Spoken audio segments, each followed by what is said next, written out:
All right, what's up, everybody? Yeah, Ben, I heard you. I saw 402. Takes a minute to get this set up. Get the setup set up. You know what I mean? You feel me? What's up, everybody? It is Monday afternoon. It is 4 o'clock on the East Coast, which means only one thing. We are streaming Haiku Pro. We're going to be solving ranges. We're going to be playing together. I'm pretty excited.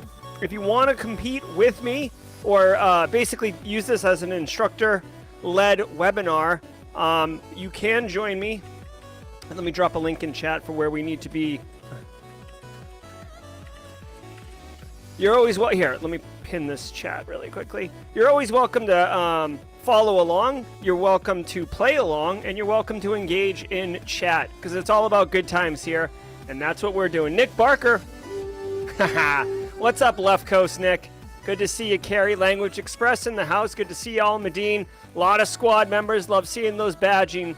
Very nice. Just a bite with the blue badging, exclusive for long-term squad members only. Emilio Garcia up in here. Some enumeration going around. James Randolph in the house. Good to see you guys. So I hope you're all excited. Today we're going to be playing Silk Road Part 1.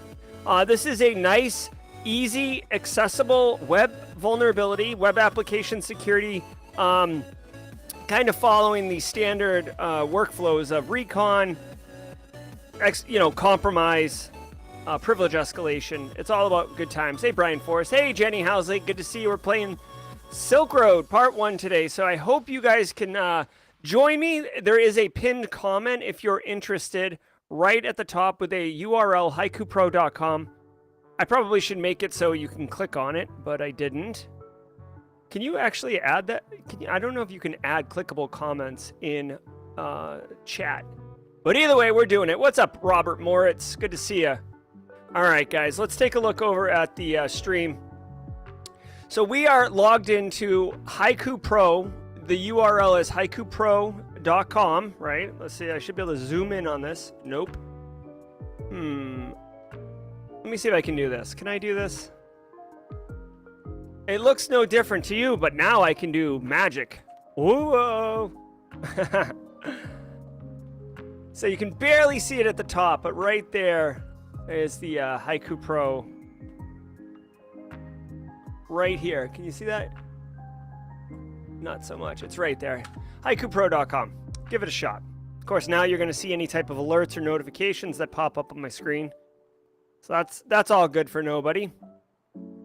You can see the apps I'm running, of course. Language Express, good to see you. Before the raid? Oh, yeah, exactly. Language Express. What was that guy's name? God, what was that guy's name? He was out of Texas. Trivia question. Silk Road. What was that guy's name? Operator. What was his name? Ross Ulbricht. That's right. Poor guy. Life in prison without parole. Crime doesn't pay. What's up, Taekwon Gong? Good to see you. All right, guys, so let's get into it. This is Silk Road. So what you can do is, if you want to play along, just go to Haiku Pro. Here. Whoops. See? You can go to haikupro.com. This is what you'll get. And on the top, you just click up for a free account. Okay? It says free trial. Sign up for a free account. Right? You don't have to put a credit card or anything in. And once you're logged in, across the top, you can do range. See the ranges across the top? You type in right here, Silk. And you get Silk Road Part 1, which is where we're hanging out today. Boom. Alpha Bay. Exactly. Thanks, Jenny. I think it's going to be fun, too. All right, so we can get into it. Let me know in chat how many are here. I don't know how many. Let me see. We have 32 of you beautiful people in here today, so this is an intimate group. I like it. I like it a lot. Okay, let me turn this music down just a little bit. Let me get some Jonathan Bell going. Jonathan Bell's kind of like my jam. Yeah. All right. Exactly, Carrie. Jenny's definitely going to help me out. All right. Let me know if the music volume's pretty good. Once you're in here, you go down. You can see I've already completed this one, but we'll do it again. Click on play range, hit begin, and launch your range instance. Yes, we are talking about dark markets. Casually, Joseph. Good to see you, Casually, Joseph. I appreciated your comments in the morning threat briefing this morning around, I asked something about how long people, like ransomware threat actors, kind of hide inside of an environment because they're, it looks like there was a mistake there and I got to do this again. And Casually Joseph answered, so I appreciate that, Casually Joseph. One of the cool things about Haiku Pro, it gives you the objective for the range, so there's a little bit of a story associated with it, but it also tells you the skills you're going to learn. So we'll be using Kali. We'll use Nmap and John the Ripper. We'll enumerate web apps, password cracking. We're doing a whole host of offensive security skills here. Just to give you a little story.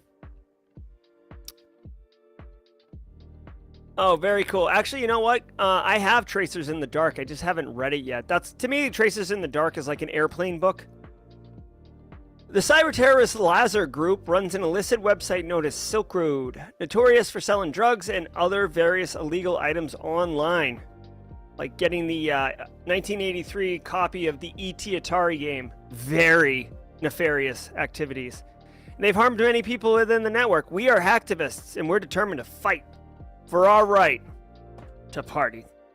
Now, even though we've tried to inform the authorities, it's not working, so we're going to take this on our own. Let's expose the syndicate. Take their website down. How fluent must you be in order to put a tool on your resume? Good question. If it were me, thanks, Jenny. If it were me, I would argue you should be able to understand what the tool does. You should have used it in some capacity and speak to it, right? Like, I think if you use a tool on a range like Nmap or something like that, and you know what it does, and if you had you had some type of situation where like you're like, oh, I need to scan some network ports, and you're like, use Nmap. I think that's when you could put it on. I think just getting introduced to it, like if you were to like use a tool at a vendor booth, right? Like let's say you use Darktrace at a vendor booth for like a 5-minute demo. I would not put it on your resume at that point.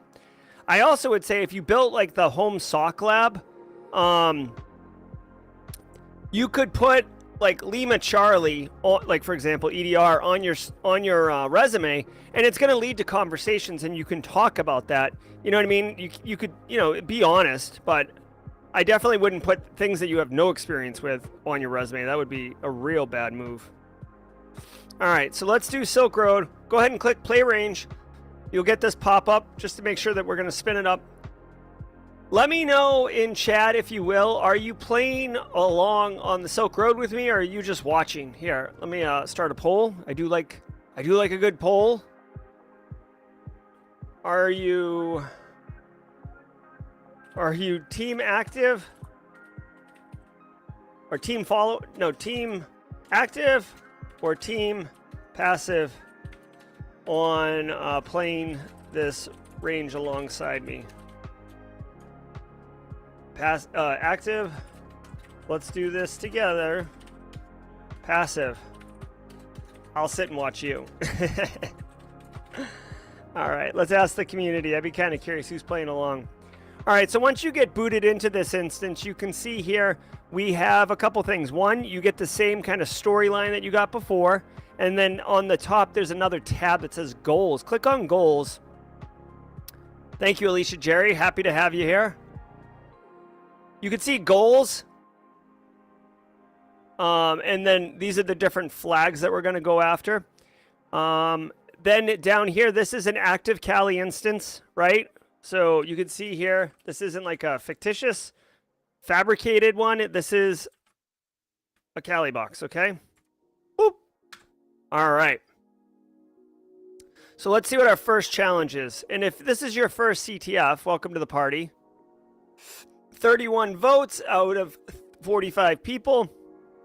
About a quarter of you are doing it alongside me. Great. Well, please, if you choose not to, follow along. Do sit back and enjoy. I will. The goal of this stream is to show you Haiku Pro, but also to educate you. I am a professional cybersecurity educator. It's one of my many jobs that I have, and I love talking about cybersecurity and helping other people learn about it. So just chill, and I got you. Prior to landing your first job as a blue teamer in the field, is it a bad idea to learn red teaming on Hack the Box certified pen tester specialist? Furcon, it is absolutely not terrible to learn red teaming stuff. In fact, a lot of the best blue teamers are actually former or recovering red teamers or pen testers. You can be a very successful blue teamer, digital forensics, incident responder, SOC analyst. You can be very successful without doing red stuff or offensive security, but it just helps you be better at it because you understand really the details of what a threat actor is going to be doing. So it'll enable you to be better at threat hunting. It'll enable you to be able to triage faster. No, you don't want to be on a gray team, Ben Howard. I mean, you could be, but it could be dangerous. Do you think your Wu-Tang style can defeat me? All right, so the first challenge, Alicia Jerry, is to gather information on the target to find a vector of attack, or an attack vector. Which ports are open? All right, so when you hear what ports are open, if I decide, okay, Casually Joseph, if he decides to go for a graduate degree, try and weasel his way into my class?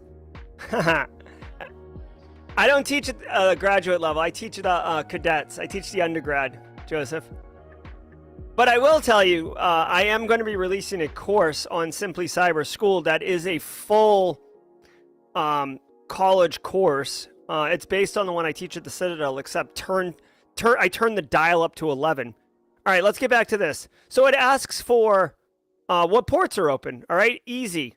The very first thing you want to do is kind of probe that box. Right now, you could randomly open a web browser and try to connect to it. You could SSH to it, but there are tools that allow us to do that. And the most famous tool is called Nmap. So Alicia Jerry, first pop open a terminal shell, okay? Right here is the terminal shell. So click on that. That'll open. I'm going to do this from scratch, okay? You open this and you get a terminal shell. Okay? Easy peasy. Okay, now we're going to say Nmap. And that means network mapper. And the minimum argument you could push to Nmap is an IP address, okay? So we're going to do 10.161.7.37. Now, your IP address is going to be different. This is mine. You have your own. So Alicia Jerry's, yours looks different. But you're going to put Nmap and then your target IP address, okay? All right, Justabite, I'll answer that question in just a second. So let's run the command, and you can see that we got two ports listening. One is secure shell for remote administration, and one is HTTP, which should look familiar for web browser, unencrypted browser traffic, right?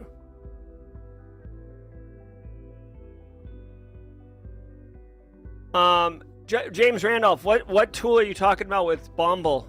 If it's something I can show right now, I will. Okay, so we were able to get this goal just with the basic Nmap, but one thing I want to point out is that Nmap has many arguments, and when you do a plain Nmap scan, when you do this Nmap scan, all it's going to do is it's going to scan the 1,000 most popular ports. So there's 65,000 total possible ports, but Nmap, with no arguments, scans the first 1,000 ports on TCP only, which is a protocol on the transport layer, which you don't really need to know too much, but do know that there's another popular one called UDP, which Nmap doesn't look at unless you explicitly tell it to look at Nmap. So if you were going to have it look at all 65,000, you could do -p-. This says look at all of them, and I like doing that. I like looking at all of them, personally. You could also do -t, and then a number, 1, 2, 3, 4, 5. I like 4. The lower the number, the slower the Nmap scan, okay? 5 is the fastest, but 5 is so fast that sometimes you miss stuff. So to me, if you're not trying to be quiet, 4 is great. Yep, yep. So yeah, you could do this. Watch this. Here's an Nmap cheat sheet. Okay, there's tons and tons of different flags, okay?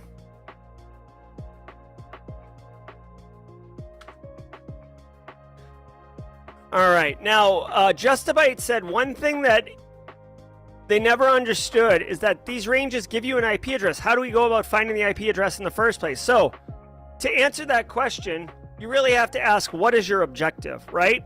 Like, what is your objective? If you're just like to watch the world burn, then just pick a random IP address. The Mirai botnet code would just randomly generate an IP address and go try it, right? So if you like to watch the world burn, pick an IP address.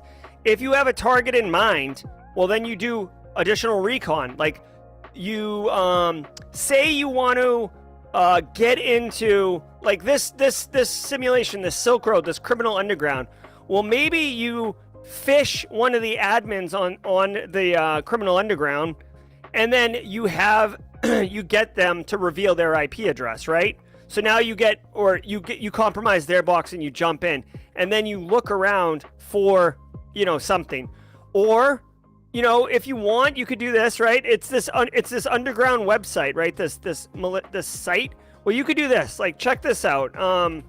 This is kind of a whatever example, but let's say you wanted. Oh, wait, you can't see that. Let's say you wanted to take down Simply Cyber's website, right? I choose my own because I can attack it without much issue, right? Say I ruined you, right? I made cybersecurity sound so cool, and then you got in and you realized it's not cool, and you blame me, right? Well, what are you gonna do? Okay, so hold on. This is another Kali. This is my Kali box right here. Okay, this is on my local workstation Kali box, right? You might use a tool like NSLookup to say NSLookup. Come on, dude. Simplycyber.io. Right? And this NSLookup does DNS resolution between the URL simplycyber.io and the actual IP address of the server. So, Justabyte, now you have an IP address. You're going to go after Simply Cyber's website. Here's your IP address. Just like in Silk Road, we know the IP address, and if we didn't, we could technically bring up the website and do an NSLookup because DNS has to resolve to tell us where to go to get the server, and then we can begin our attack. I hope that helps Justabyte answer your question. All right. So we know the answer is 22 and 80 because we did our little Nmap scan, right? So let's go ahead and pop that in. You're going to do 22, 80. Alicia, Jerry, you following with us? I'm going to use you as my avatar, student avatar, Alicia, if that's okay with you. So go ahead and click submit. And I've already completed this range, so I don't get any points, but you will get 500 points. Okay? You could see here automatically the goal gets a little checkbox because we are awesome. And then it automatically moves us on to the second goal, web app enumeration. So let's see what it says. Enumerate the available resources on the web server through directory brute forcing and see if there's any information we can leverage to obtain a low privilege foothold. What is the URL path for the directory with the data disclosure vulnerability? And you can see the flag that we're looking for has /something/, which looks like a URL, right, or domain. So we could do this, right? Let's bust open our ChatGPT. Right, hold on, we'll do GPT-4 since everybody gave me a hard time about GPT 3.5 in my most recent video, okay? Let me see. What are we going to say here? Here?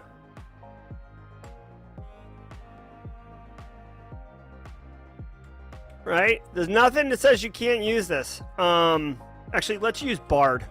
Right? I'm big on Bard right now. Okay. How do I? All I did was type in the flag.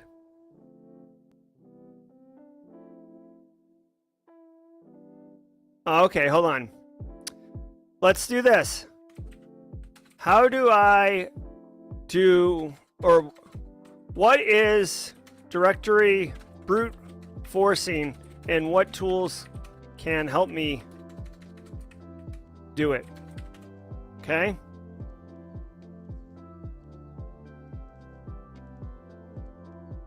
Directory brute forcing is a method of trying to... So here's another thing, guys, like, or ladies and gentlemen.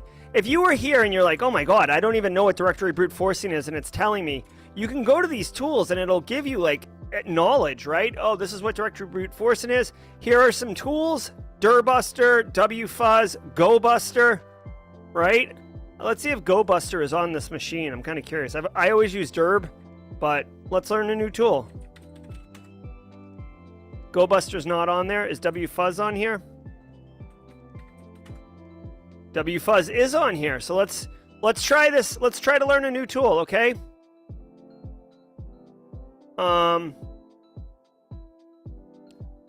So hold on. First, I'll just show you. Hold on. Let me get rid of this. I'll just show you. Dirb is a tool that I normally use. I want to learn a new one, okay? But you could see mandirb is a web content scanner. It's great. You pass it a URL base, a word list if you want, and off it runs, okay? So let's try this. Let's do dirb, http://10.161.7.37. Now remember, all it's going to do, I'm going to show you guys something really quickly here. Remember, there is a web server running on port 80. We discovered that in the first one. This is what it looks like, okay? Oh, I love this guy, the guy who eats the candy bars from Die Hard. Okay? So it's a simple web server, no big deal. And you could see, like, I don't know if you could see, but you see how it says, like, whatever, /index.html? This is basic web server stuff. But imagine if we said /simply cyber, right? Not found, right? Because there's no resource there at /simply cyber. Okay? Now we could sit here and go through them one after another. That was haiku, nothing there. But we're all about that speed, baby. So what we're going to do is we're going to do dirb, which has a bunch of pre-canned potential resources, admin panels, development stuff, whatever, and it's going to check it for us, okay? And there it goes. So all you had to do is type in dirb and then HTTP and the IP address, right?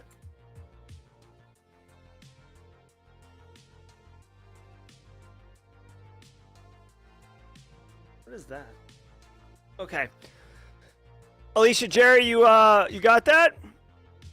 So just run it. And then while we're doing that, we'll look at our results. But I want to look at wfuzz. Does anybody in chat know like how to use wfuzz in order to do directory brute forcing? Let's ask but how do you use wfuzz for directory brute forcing? Okay, so while that's doing that, let's look at what our two results were, okay? It came up and said it found /data and it found /images. Okay, that's cool. So let's take a look. Let's do /images, right? You can literally just type it in. And here's a directory with some gear in it.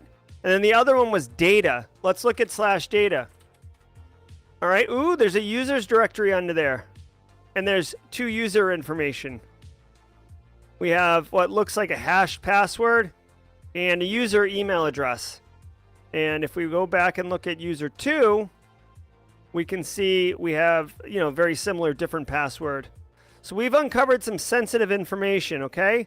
Alicia Jerry, are you following? And let me ask you, Alicia, again, since you're my student avatar, did the Dur Buster, the way we ran it, did that make sense?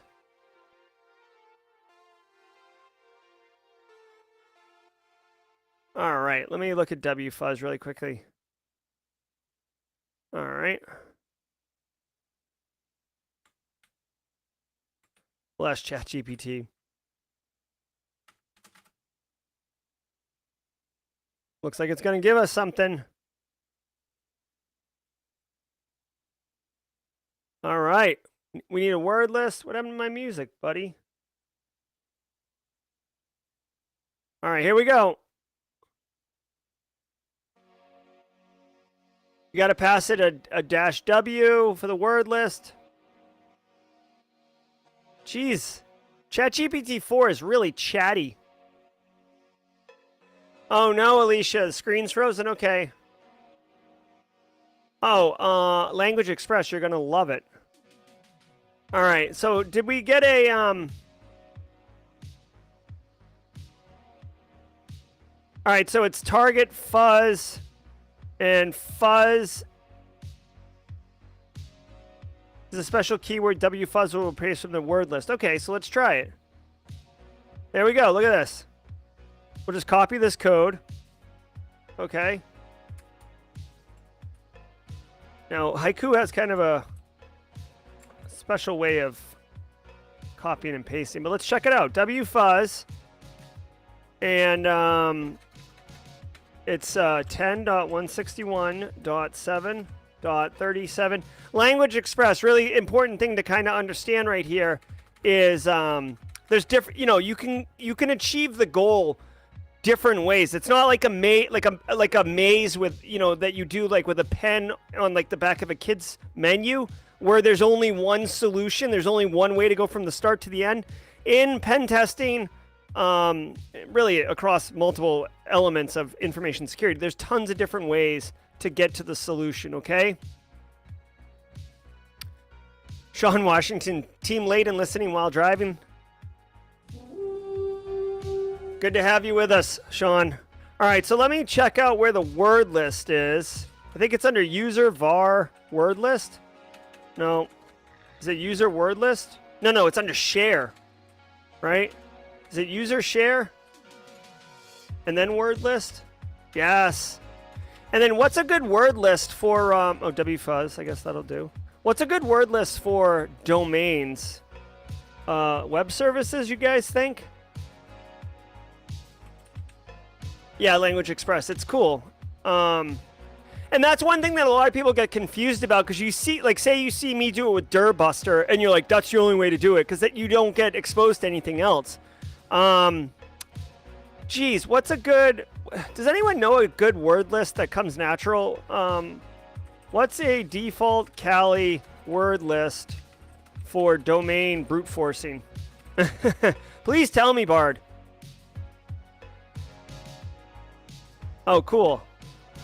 All right. Does anyone know a good word list on Kali by default? Because I don't want to do really common. Okay, let's go. All right, and look at this. Thank you. Thanks, Tomas. Look at this. WFuzz gave us the same exact things. Slightly different looking output, but it did it just as fast. So, way to go. Way to go, WFuzz. I like it. I do like WFuzz. What's up, Reef Sol? Oh, wait, hold on. See this little graphic right here? I can't see what this actually says. Carn Reef Salisbury. Good. Try with -R2. Okay. Let's give it a shot. What's that do?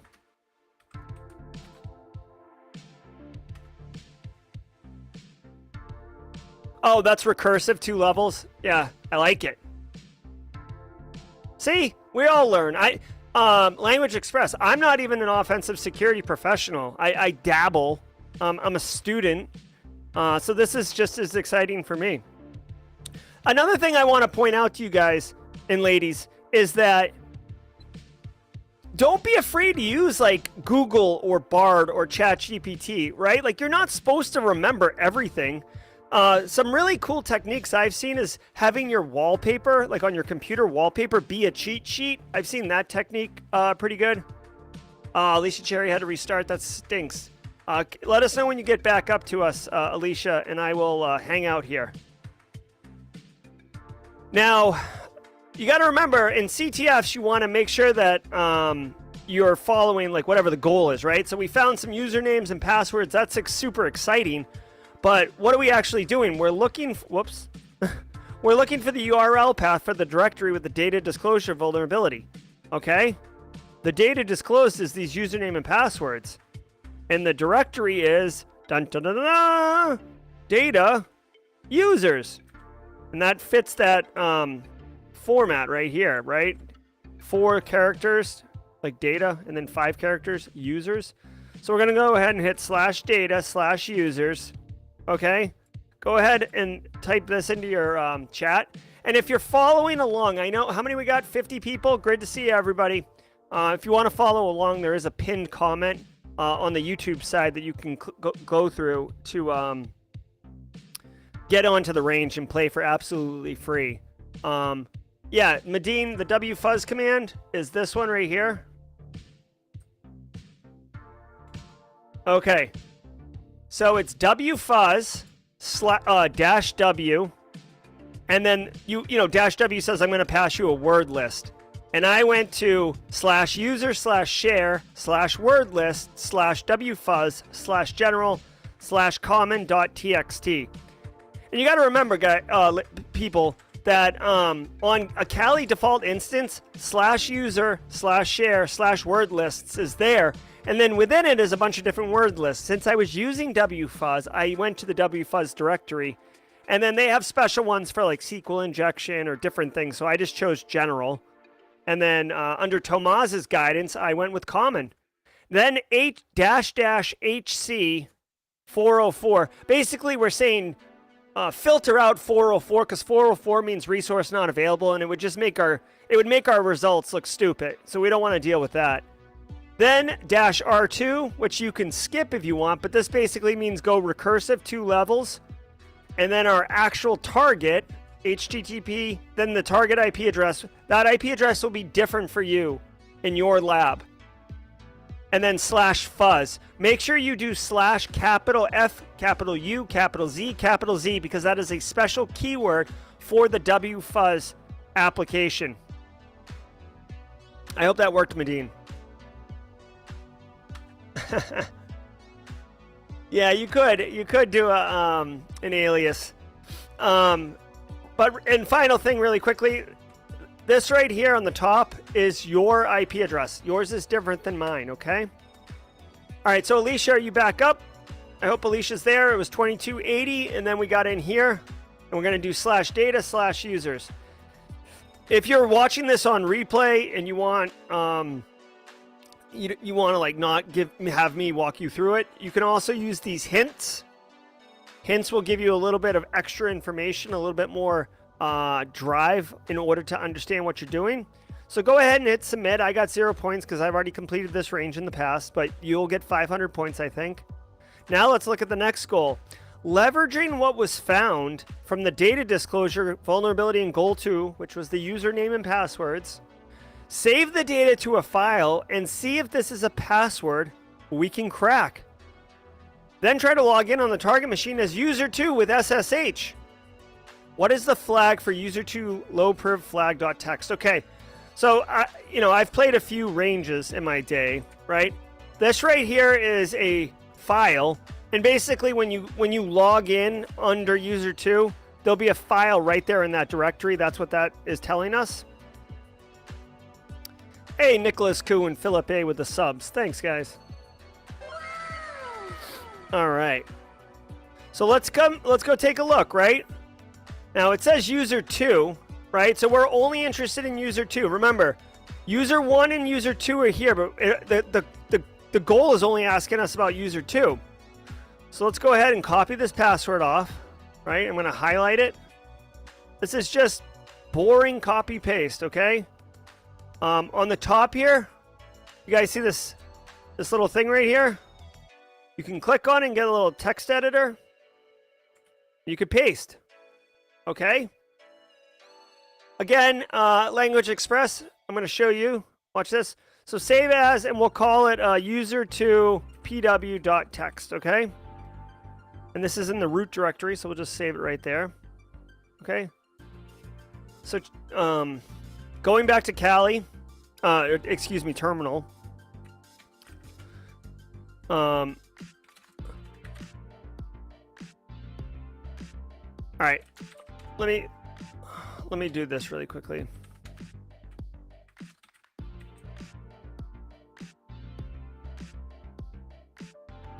All right. All right, so you can see here that we have the user password file right there in the directory, and we open the notepad and we simply saved it, right? Let me open it.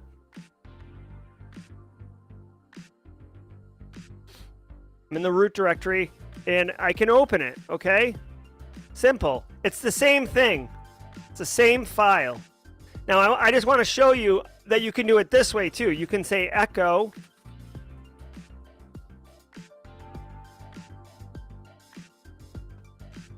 Get a whole bunch of extra noise, which is annoying. You can do echo and the password, the hash, and we can push it into user2 password via echo, or I'll just do echo user2 password.text, okay? And now you can see that there's a file there, and it's the same exact file. You see how they're identical? This one we did with echo off the command line right here. And this one we opened Notepad and saved it off. It makes no difference. At the end of the day, you're just trying to get it into a file so you can then pass it to John. So John the Ripper is a password cracking tool. Right? Here we go. Got a lot of flags on it. But you can see John the Ripper is, it's simple. You pass it arguments and you pass it a password file. That's it. That's all it is. Okay? So you can go through all these all these various things. But what we're going to do is we're going to use another password list. So let's do John and then -W, right? Which is the, kind of the standard.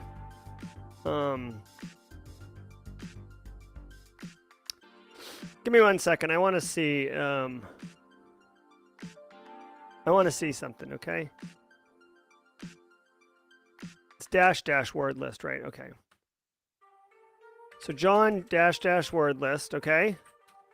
And then I want to get like a bunch of information. Is there like a verbosity? Is there a verbosity? Oh yeah, here it is. All right, so verbosity, we'll do 4. Get a little bit more noisy, okay? But we have to pass it a word list, so do John -- word list. Right? John -- word list.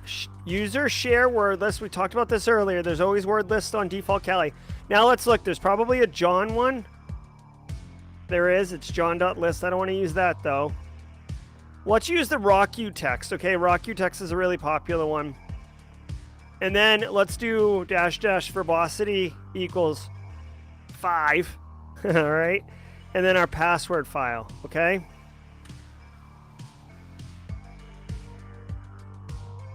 Oh, that is really noisy. Hold on. Let's do verbosity 4. Okay.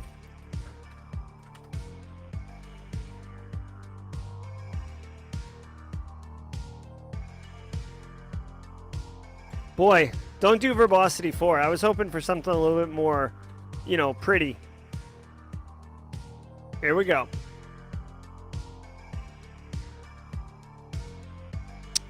No, Anthony, there isn't. There's a bunch of different resources.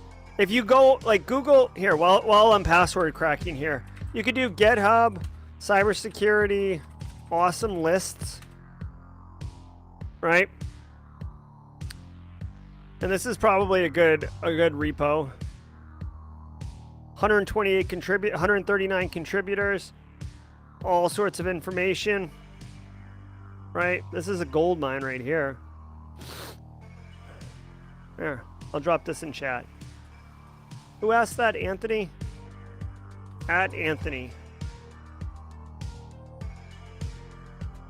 All you can eat, Anthony.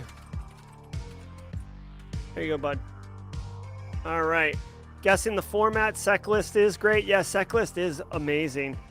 Like, I thought he was asking for all resources. If you're looking for, like, the best, like, password lists and stuff, seclist is where it's at. I'll also drop that in chat. Seclists for all your password cracking and directory brute forcing needs. Go ahead and you should bookmark that one too, Anthony. All right, let's go back and look at our situation. Is this thing still cranking? What are we doing here? Did we get a password? Oh, and I got this all. This is all so messy. Here, let's turn the verbosity to 1, right?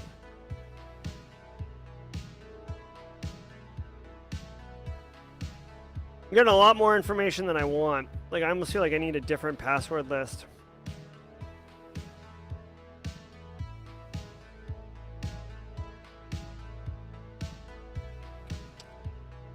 Let me, hold on. Edit, actually, can we do, yeah, this is definitely the password, right? Yeah, okay.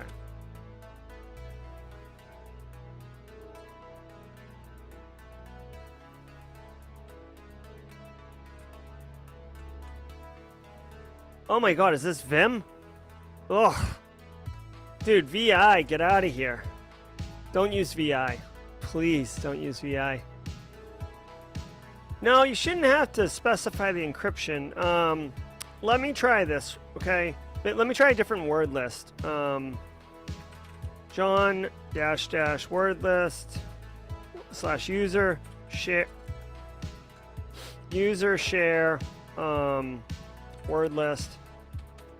And then let's do seclist since there's a million in there, right? And let's do passwords. Look at all these passwords, man.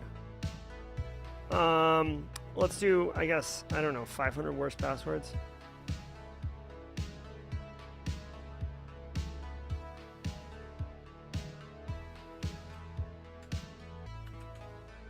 All right, and then let's pass it the user password list there.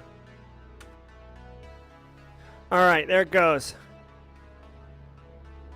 I never said I love VI. All right, guys, so check it out. I used a different password list, right?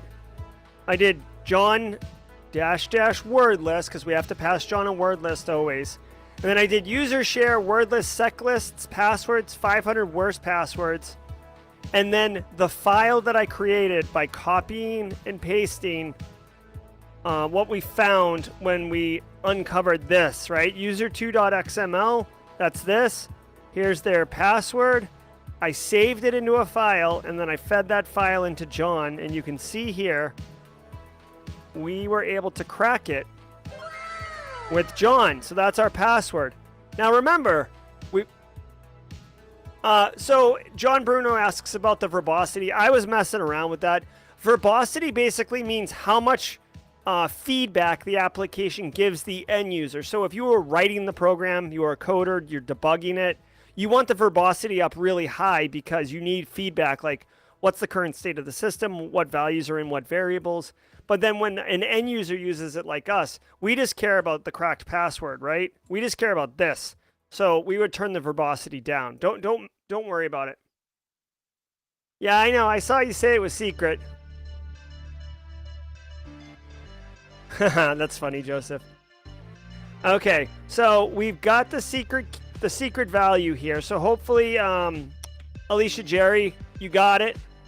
And those following along, I hope you got the secret. Again, you could use a different word list and be able to crack it, okay? Now, remember, like you could type secret in here. You're like all excited. You type secret and hit submit, and then you get wrong answer. It should say wrong answer. And you're like, what? Well, how's it wrong? I cracked that password. You got to remember, we're looking for the contents of that file, and we need to log in to SSH, right? So first we're going to open our Kali box back up, right? And we're going to type in, SSH, and then we need this user name right here, user2.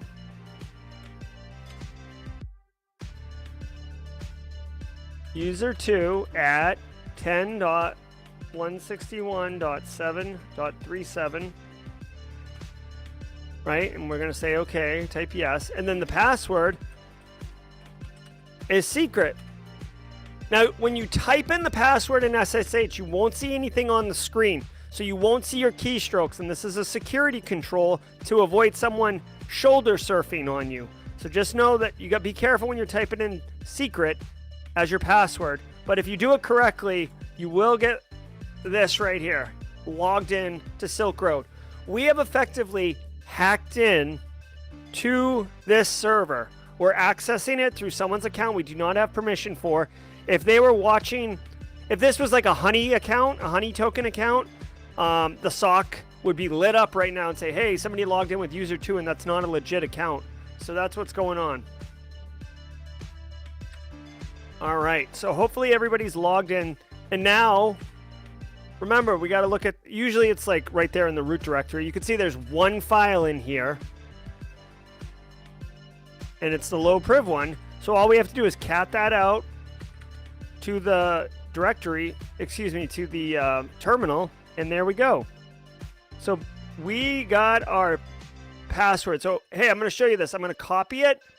Then I'm going to hit Control-Alt-Shift to get this screen to pop up. Then I'm going to highlight this again, and I'm going to copy and paste it out of the terminal. I'm going to type it up here. I'm going to submit it.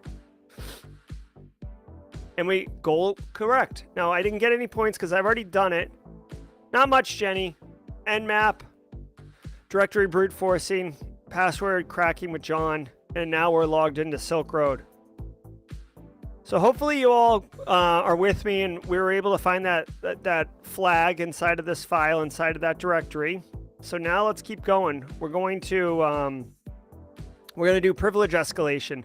If you try to device the web page now, you'll get denied. Find low-hanging fruit, privilege escalation, with 2 commands used together provide elevated permissions. Now remember, we're user 2, so one of the cool things that I learned after playing Haiku for a while, and from my good friend Jenny here, is sudo-l, right? And what's the password for us? Well, we already know that password, right? Okay, user 2 may not run on Silk Road. Okay, well, check this out. We have another user, so let's see. I don't know if user 1 has the goods or not, but we're gonna figure it out. Ready? So echo.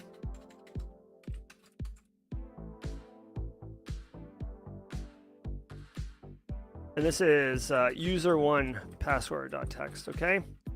I'm just going to push up. Oh, wait. Oh, crap. Hold on.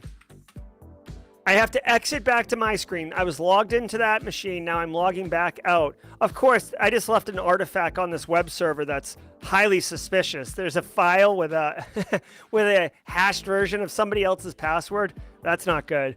But I made a mistake. So echo. I mean, not that anyone's actually like, this is like for learning purposes. So obviously I can make mistakes and it's okay.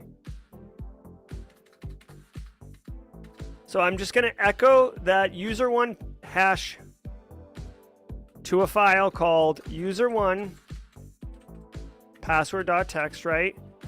And then we can see I've got the user1 password. Here's the 2 that I showed you earlier when we made those. But now I'm just going to push the up arrow and go through my bash history and find that John word list again. I'm going to use the same one, but I'm going to say user1 password.text, okay? And you can see we ran through it again, and this password, user1 also had a terrible password. All right. So now we can log in. And Tomas, you obviously are got skills on the offensive side, so I'll take your tip here. I don't even know. Again, we're going to try to log in with user1 and see what they have. I'm going to do sudo-l. Password is what we have. And you can see we actually do have some sudo skills here. We also can do find SUID, I guess. No, that didn't work. Tomas, I thought you were saying type in find. Yes, exactly, Casually Joseph. I am not destined for cyber criminal behavior because I would get caught immediately. All right, so check it out. You can see with sudo-l, we can see what we have permissions to perform sudo with. And it says user 1 may run the following command on Silk Road. Bin cat. This is huge, okay? So let's talk about this. What two commands used together provide elevated privileges?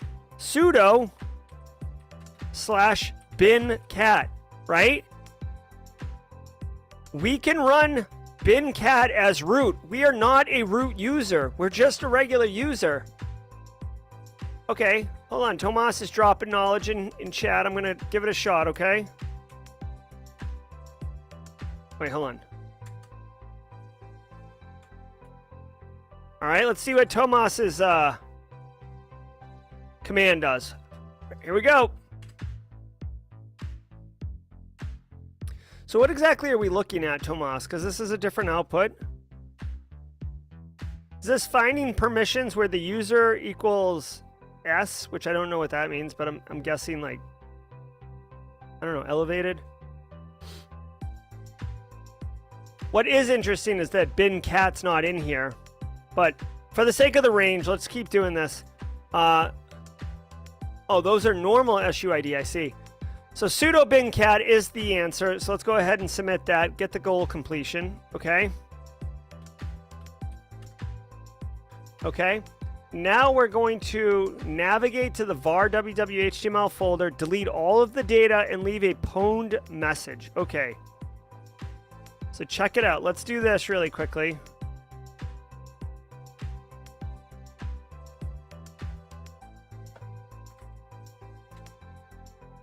All right, so this is the website right now. Let's go back in here.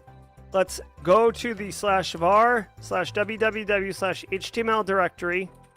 We're in here. And now we want to, oh my gosh, let's see. Hold on. I always get confused with this. What is the Linux command to delete a directory that has files in it? It's like rm-f, I think. Or rm-r directory name. See, this is why I have to look it up. Okay, so here, let's back up. rm-r data. Okay, delete that.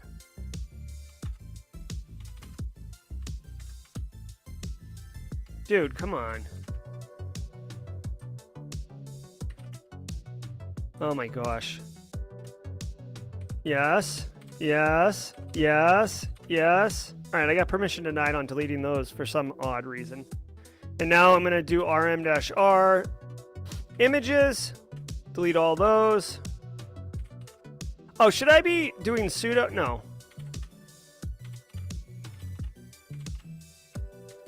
Hold on. Do I not? I don't have permission to do this? Hold on. I'm not going to do rm-rf Bjorn.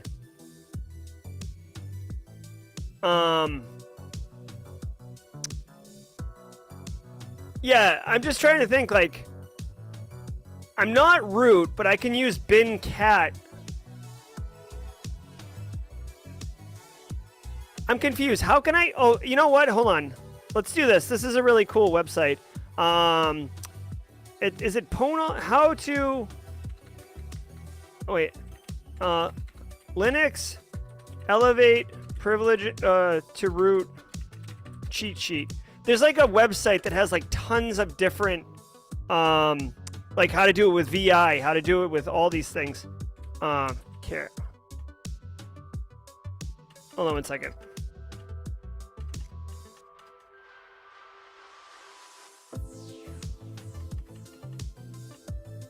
Hold on 1 second.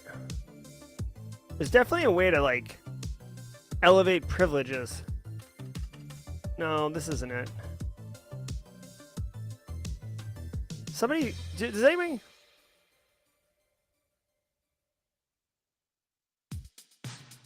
Hold on.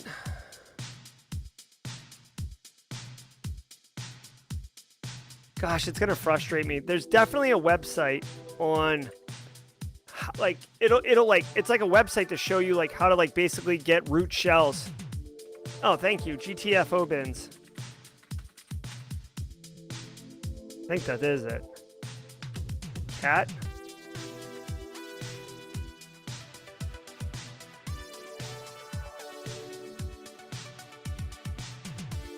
Okay, pseudo cat.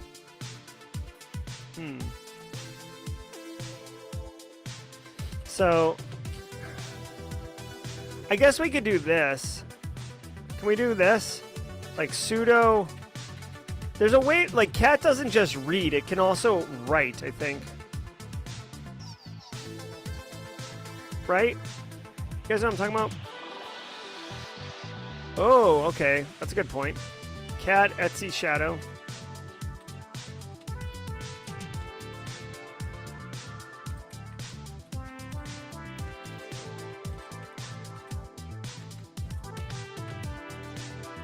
All right, this is a good point.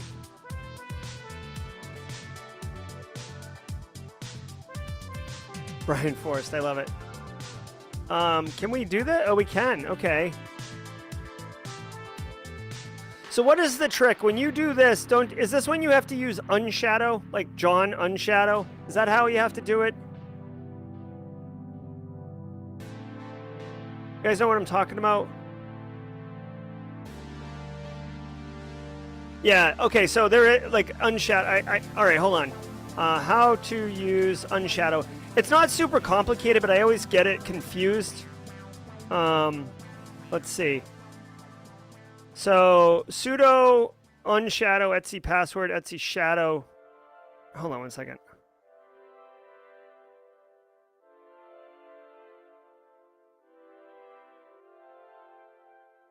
Yeah, I know, Carrie. We definitely want to unshadow.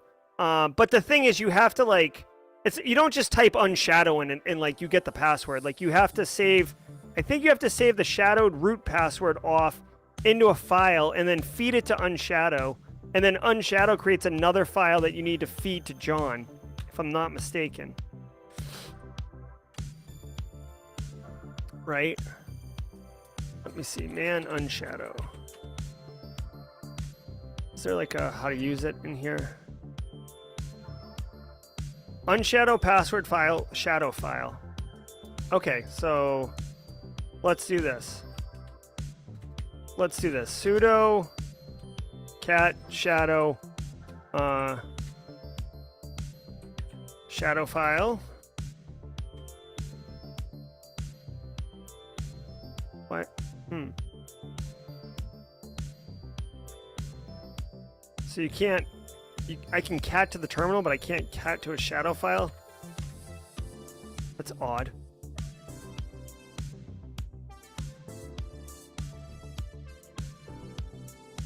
Yeah, you need both files, so...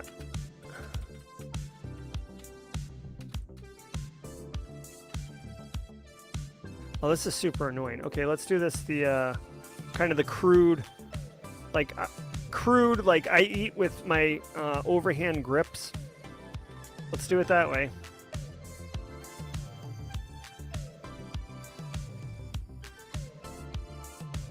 All right, let's do it.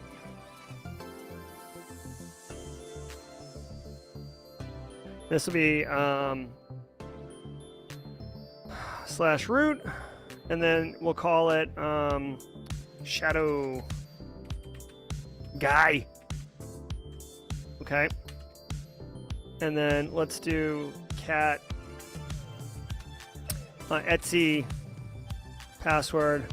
We have to do sudo. All right, let's do that. And then let's come all the way up here. Copy and paste it. I'm sure there's a better way to do it. I'm sure there is, but. All right. Let me see. This is password guy. Okay. Now let's get back into our shells.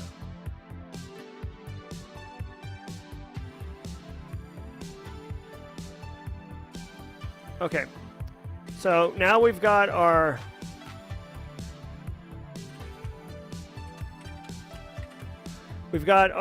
password guy and our shadow guy. So now we need to I think it's unshadow. And then shadow, then password. I think that's how it works. Man unshadow.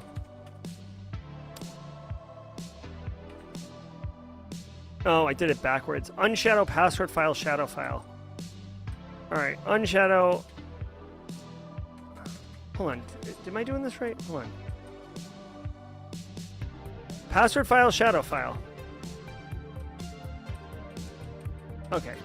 Password file, shadow file. Password file, shadow file. Okay. And then we have to dump that into something, right? Obviously. Let's see. Jewels, the jewels. .text, okay? All right, so now we got the jewels. Now what do we do here? We have to unshadow do, and then John crack the path. Okay, so let's do that. John, oh my geez. John Jules. All right, here we go.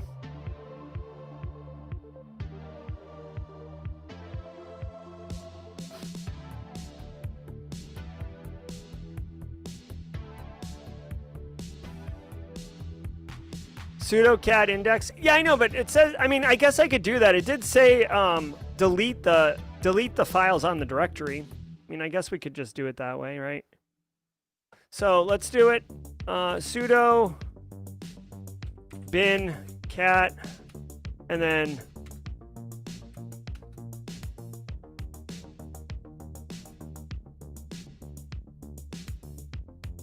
so if I do that, and then I say /var/www/html index dot.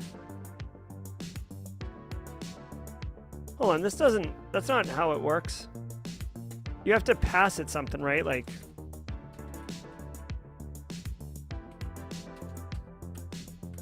and even then, I don't know what happens when you overwrite something.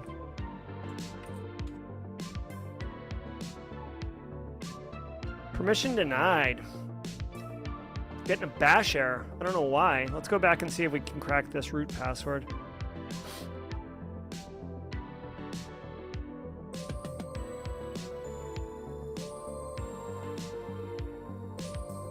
What are you saying, Tomas? I feel like Tomas is helping me out here.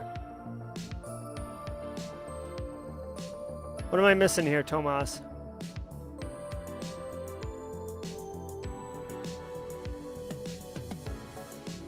Welcome to my elevator.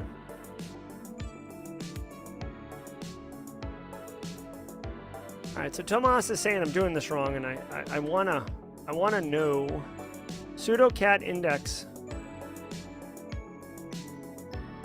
All right, so according to what Tomas is saying, we should do this.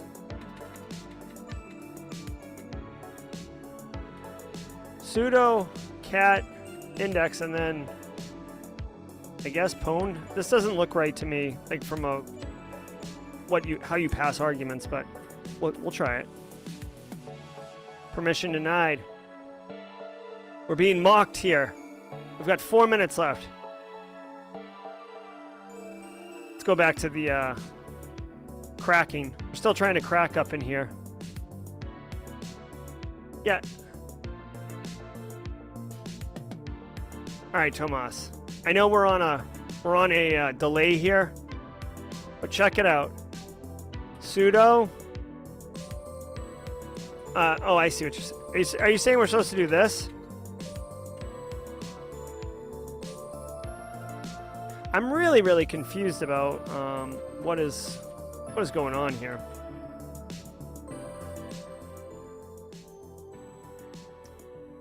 There's definitely a way to do this. The thing is, I'm getting like a bash permission error, but like we clearly have, you know, permissions to do cat, right? Yeah, sudo bin.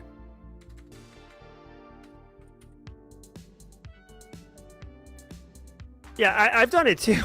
I just don't remember. Sudo bin cat, but I mean...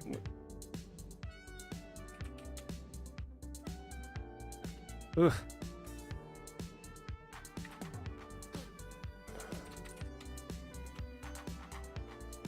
Okay.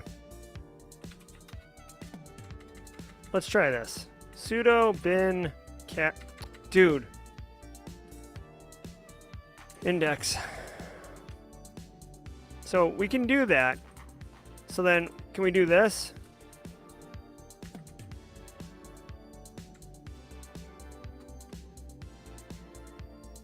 Permission denied.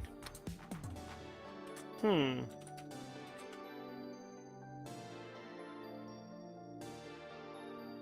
don't know, guys. Oh,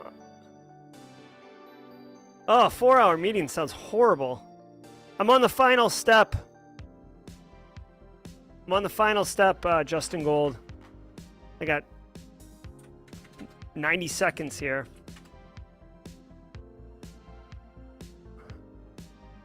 With no file or when file is should I read standard input? It's definitely a way to overwrite stuff. Yeah, let's see if I can get a helping hand here in the next 90 seconds.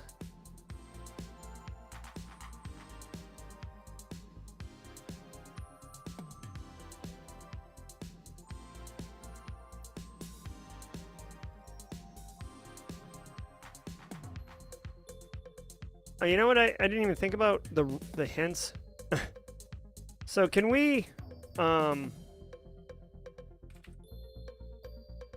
echo pwned into index? Sudo echo pwned into index?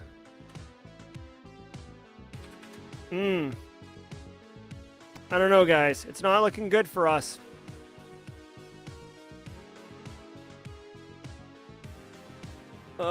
It's not good. Let's see if we got that root password. We did not. All right, guys. Looks like we didn't get it. It's too bad. I was really feeling it.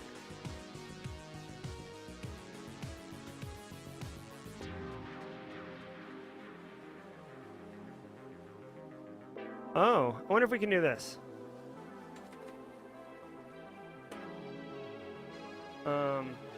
Oh no! I was just gonna try to super user.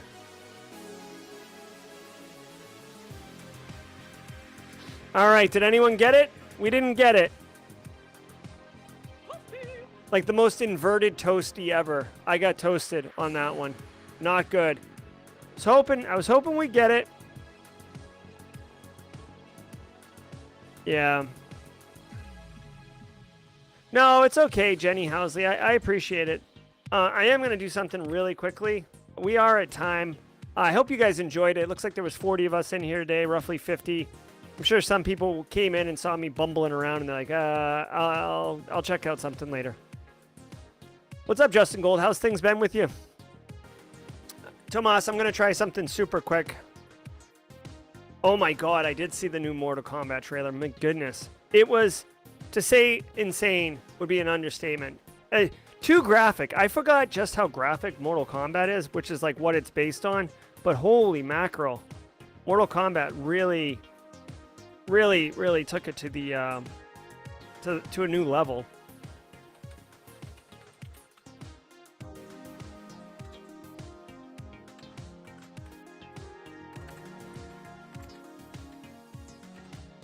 All right, give me 1 second. I'm just gonna try this really quickly.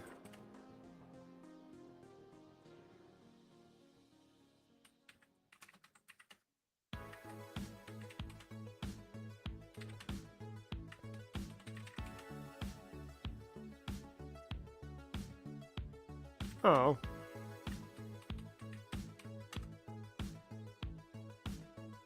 Okay, well, I guess that wasn't gonna work. No, I mean, you can do it. I was just wondering. I was just wondering if I could,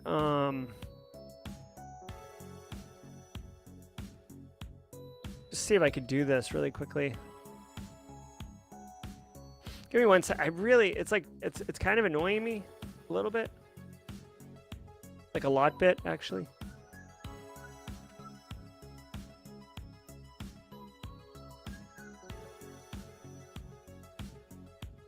Yeah, I really feel like we needed to do the unshadow. So I'm not gonna. We'll leave it as an exercise. We had it. We were doing it right. Unshadow was definitely the way to do it. We would have hopefully gotten root access at some point, and then we could have defaced everything. Ben, we're actually wrapping up. We got all the way to the end, and we ran out of time. We were doing privilege escalation, and I believe that what we need to do is unshadow the the password and shadow files, and ultimately get the root password, and then login as them, or a sudo super use it into them, and then off you go. Oh, that's a good question. Who owns them? Bjorn, you're the web guy. How do we do that? Is it...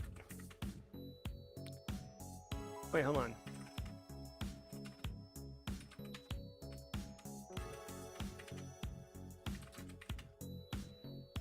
Root owns it.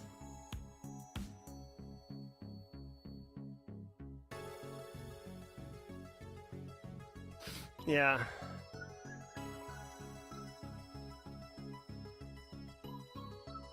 Yep.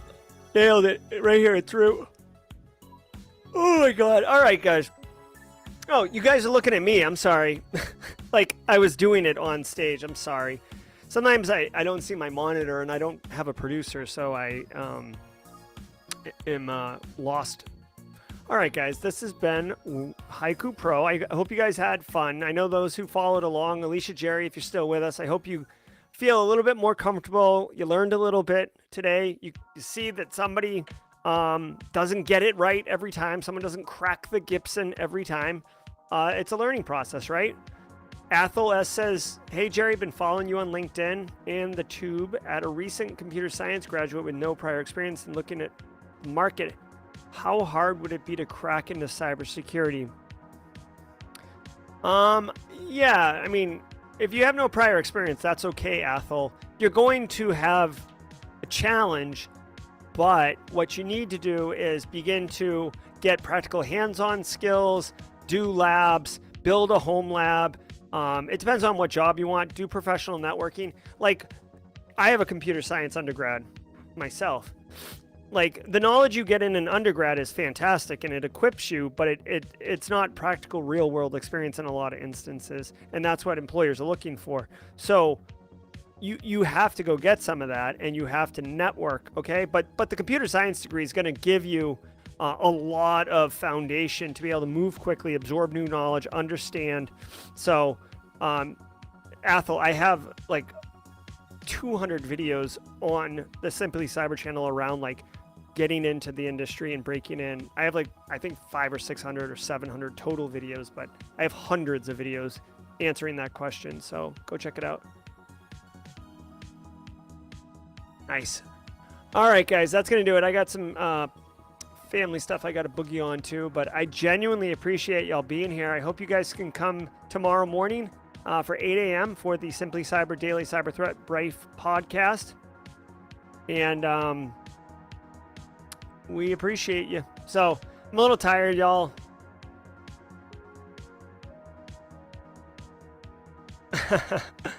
Thanks, Jerry. So bum I didn't get to follow along. That's okay. That's okay, Gregory Casey. The cool thing is all these videos are on replay and video on demand, so you can always go back and watch it and follow it along just like it was live. So, all right, that's going to do it for me. I got to get out of here. I'll see you all tomorrow morning, 8 a.m. Thanks for playing along. Be good, and we'll see you in the next one.